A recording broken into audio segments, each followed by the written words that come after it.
예, 석유의 정제와 전하에 대해서 지난 시간부터 하고 있습니다. 지난 시간에 여러분들은 원유를 불순물을 제거한 협의의 피리피케이션, 그죠? 탈질, 탈황, 탈수 한 다음에 상압증유를 해서 우리가 LPG, 경질가솔린, 중질가솔린, 경질경유, 중질경유, 나머지 잔사유에서 윤활유, 아스팔트 뽑아내는 것을 봤습니다. 그런 것들을 전화 공정을 거쳐서 실질적인 석유 제품의 90% 정도가 연료로서, 즉 LPG 가스, 그죠? LPG, 페트롤리움 리퀴파이드 페트롤리움 가스죠. 그리고 경질 가솔린 유분은 그대로 석유화학 공정의 원료로서 납사로 갖고, 그 다음에 중질 가솔린은 양이 별로 많지 않기 때문에 중유나 경유 성분을 크래킹 혹은 개질을 통해서 개질 가솔린을 만들었어요. 그죠? 그래서 옥탄가를 높이는 그런 작업을 했죠. 개질 과정을 거쳐고, 그 다음에 항공기유를 뽑아내고, 그 다음에 실질적인 경유를 뽑아내고, 좀 더 무거운 중유 성분을 뽑아냈습니다. 그런 다음에 잔사유에서 우리가 윤활 기유를 만들어냈죠. 그죠? 그 다음에 왁스, 납사 성분, 아스팔트 성분을 뽑아냈습니다. 그것은 단순한 상압증유였고, 잔사유에서 백큐ම් 감압을 해갖고서 하는 증유도 있습니다.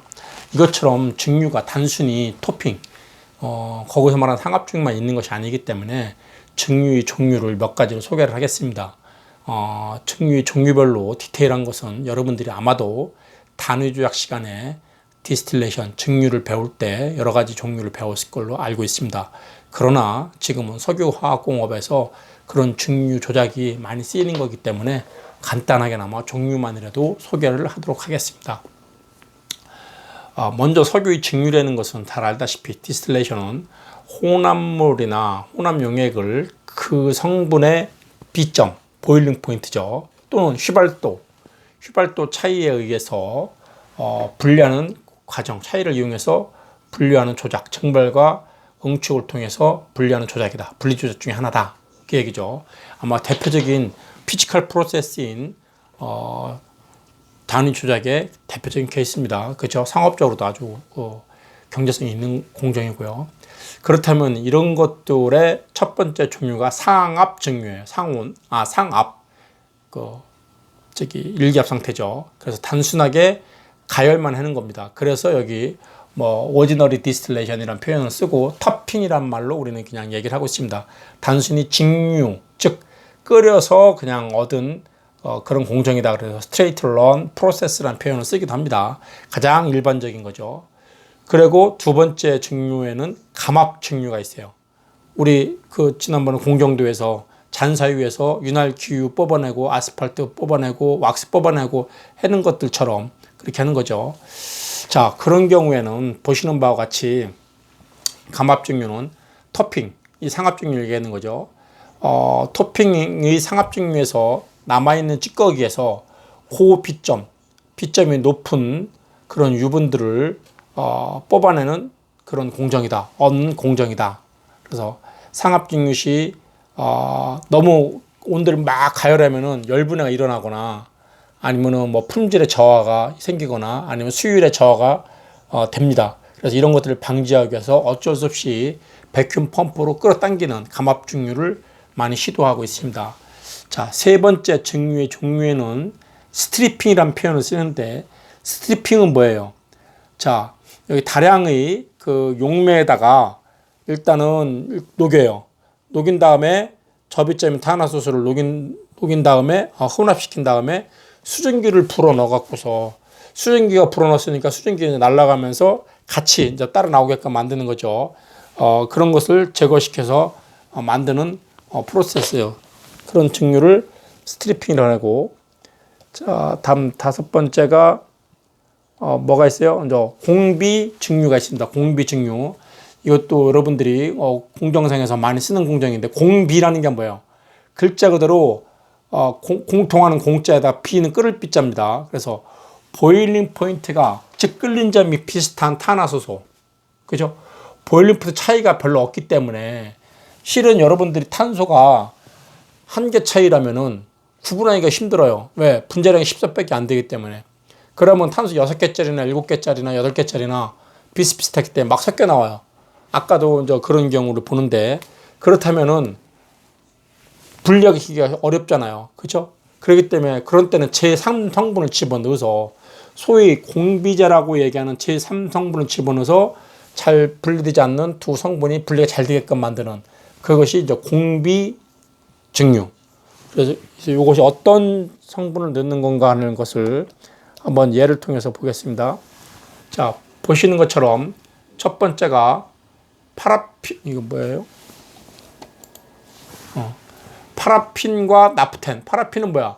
직선형의 사슬 구조를 갖고 있고, 나프텐은 뭐야? 단일 결합이라도 이건 고리형이죠. 얘는 사슬 구조 고리형이죠. 그런 것들 사이에 공비를 하지만 벤젠과는 공비를 하지 않아. 이럴 경우에는 아세톤을 집어넣어서 한다. 즉 아세톤과는 공비하지 않아, 이게. 응? 그리고 얘는 공비해요. 다음에 파라핀과 나프텐과는 공비하지만 톨루엔이나 자일렌과는 공비하지 않아. 어떤 것들이? 메탄올이. 그래서 얘가 제3성분으로 들어가는 공비자다. 한편 세 번째는 벤젠과 톨루엔과는 공비하지만 다른 탄화소수와는 공비하지 않기 때문에 MEK, 메칠 에칠 케톤을 얘기하는 거죠. 이런 아세톤보다 탄소가 하나 더 있는 에칠기가 있는 거죠. 그런 MEK를 집어넣는다든가. 한편은 부타디엔과 공비하지만 부탄, 부텐 등과는 공비하지 않는 암모니아를 집어넣는 방법이 있다. 그죠? 자, 이런 것들이 공비 증류에서 들어가는 제3성분인 공비자라고 얘기하는 것들입니다. 이런 공비 증류 외에 여섯 번째로는 추출 증류법이 있습니다. 추출 증류 이거와 비슷한데 공비 증류와 같이 잘 분리되지 않는 탄화소수를 혼합물에다가 제3성분을 가해서, 공비랑 비슷하죠. 가해서 증류하는 조작. 그래서 보일링 포인트가 높은 제3성분을 갖다가 추출되지 않는 탄화소수만이 유출되게끔 하는 거. 그럼 제3성분이 어떤 것들이 있는가 보시면은 여기에도 제3성분에 용이하게 분리될 수 있게끔 만드는 것들의 용제가 아세톤이나 프로프랄이나 DMF 같은 것들이 다이메칠 포름아마이드죠. 이런 것들이 그 제3성분이 추출 증류에서 제3성분으로 쓰이는 것들이에요. 그래서 보시는 것처럼 뭐 올레핀, 다이올레핀이 분리나 아니면 부타디엔과 이소프렌과의 분리를 잘 도와준다든지 그렇게 쓰고 있습니다. 한편 뭐 다른 여기 이제 어떤 것들이 있어요. 페놀이라든지 아니면은 크레줄 같은 경우도 제3성분으로서 집어넣으면은 벤젠, 톨렌, 자일렌의 분리에 잘 쓰이는 제3성분이다. 그렇죠. 페놀이나 크레줄 같은 경우도 쓰는 경우가 있다 하는 얘기입니다. 자, 증류의 마지막으로 수증기 증류법이 있습니다. 즉 보일링 포인트가 높고 열분해되기 쉬운 경우, 너무 온도를 막 가열할 수가 없지 이런 경우에는, 그럴 경우에 경질 유분의 전압을 대기압으로 유지시켜 주기 위해서 수증기를 집어넣어갖고 탄화소수의 분압을 이렇게 내려주는 그런 역할을 하는 방법이 있습니다. 그래서 이 수증기 증류법도 여러분들이 쓰는 방법 중에 하나다. 이것처럼 7가지 상압증류, 감압증류, 뭐 스트리핑, 공비증류, 스트리핑, 그리고 뭐 있어요? 여기 이제 추출증류, 수증기증류, 이런 식으로 7가지를 얘기하고 있습니다. 그렇죠? 이런 증류법이 있는가 하면은 전화 과정에서 여기 나오나요? 자, 전화 과정에서도 여러 가지가 있다는 거 우리 이제 알고 있습니다만, 뭐 지난번에 했던 얘기이긴 해요. 전화 과정. 자, 전화 과정은 우리 지난번에 설명을 다시 한번 얘기합니다. 아주 상업적으로 매우 중요한 과정이에요. 전화라는 것은 원유를 그대로 증류하여 얻어진 증류 가솔린의 양이 적거나, 그죠? 부가가치가 낮기 때문에 낮은 석유 유분을 갖다가 우리는 화학 변화를 시켜서 부가가치가 높은 것으로 만드는 과정이다. 아주 중요한 공정이라고 했습니다. 그렇죠? 그래서 우리가 쉽게 얘기해서 이런 방법에는 뭐가 있어요? 여기 나와 있나요? 부가가치 높은 거 만드는 방법인데 그 제품으로는 바꾸는 것을 얘기하는데 그런 거의 방법에는 주 성분의 화학적 구조상 변화가 있어야 된다. 왜? 크래킹이라면 탄소사슬 20개짜리를 8개, 10개로 자르는 방법. 그죠? 그럼 탄소사슬이 18개하고 8개짜리하고 10개짜리하고 용도가 틀려요. 그쵸? 그렇게 화학 변화 일어난 거죠. 그런 식으로 탄소사슬을 끊는 것을 크래킹이라고 그래요. 분해. 그걸 뭐 열을 가해서 분해시키든 촉매를 써서 접촉 분해를 시키든 분해예요. 큰 두 번째는 개질. 직선형의 탄화수소를 갖다가 가지 달린 탄화수소를 만들어서 옥탄가를 높이는 방법. 그러면은 저옥탄가를 씀으로써 노킹 현상이 일어난다고 지난 시간에 얘기했죠. 그래서 이런 고옥탄가를 만드는 방법 중에 첨가제를 넣는 방법도 있지만 탄소사슬을 이렇게 가지 달린 사슬로 만드는 것도 좋은 방법이다. 그래서 그 과정이 개질이다. 질을 바꿨다. 그런 표현을 씁니다. 그런 거 할 때 여기 화학 구조의 변화가 있어야 되는 거 첫 번째고, 두 번째는 사용한 원료가 생성물의 원료가 똑같이 탄화수소래야 돼. 만약에 반응 중에 산소나 질소나 할로겐 같은 것들을 포함하고 있으면 반응이 돼 버려. 그런 반응이 안 일어나게 탄화수소만의 크래킹, 탄화수소만의 개질 이런 것들을 포함하고 있는 것이 전화 공정이다 하는 얘기입니다. 이 전화 공정에 써 있어 열분해, 접촉분해. 한편 개질. 실은 이 전화 공정이 정유회사의 부가가치를 높이는 가장 중요한 공정입니다.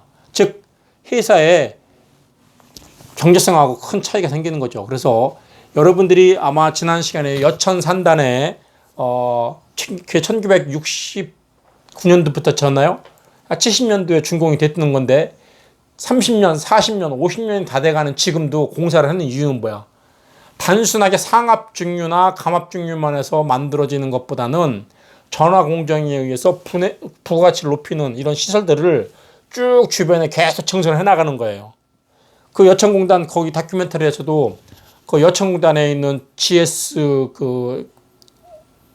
칼텍스가 GS라는 그 정유사가 새로 ECC 공정이나 NCC 공정을 증설을 하죠. 그래서 이렇게 전화 공정을 높여가갖고 부가가치를 높이는 겁니다. 지난번에 얘기했지만 단순히 연료로만 써서 그냥 끓여서 연료를 팔기에는 부가가치가 낮은 거예요. 그래서 부가가치가 높은 그런 화합물을 만드는 이 전화 공정이 요즘에 정유회사에서는 큰 화두가 되고 있다. 정유회사뿐만 아니라 다른 석유회사에서도 이런 전화 공정에 대한 관심이 무지 많다. 롯데케미칼도 이런 그 전화 공정에 대해서 관심이 많았고 요번에 또 다시 증설을 하죠. 아마 많은 석유 회사들이 지난번에는 S-오일이 이걸 했습니다.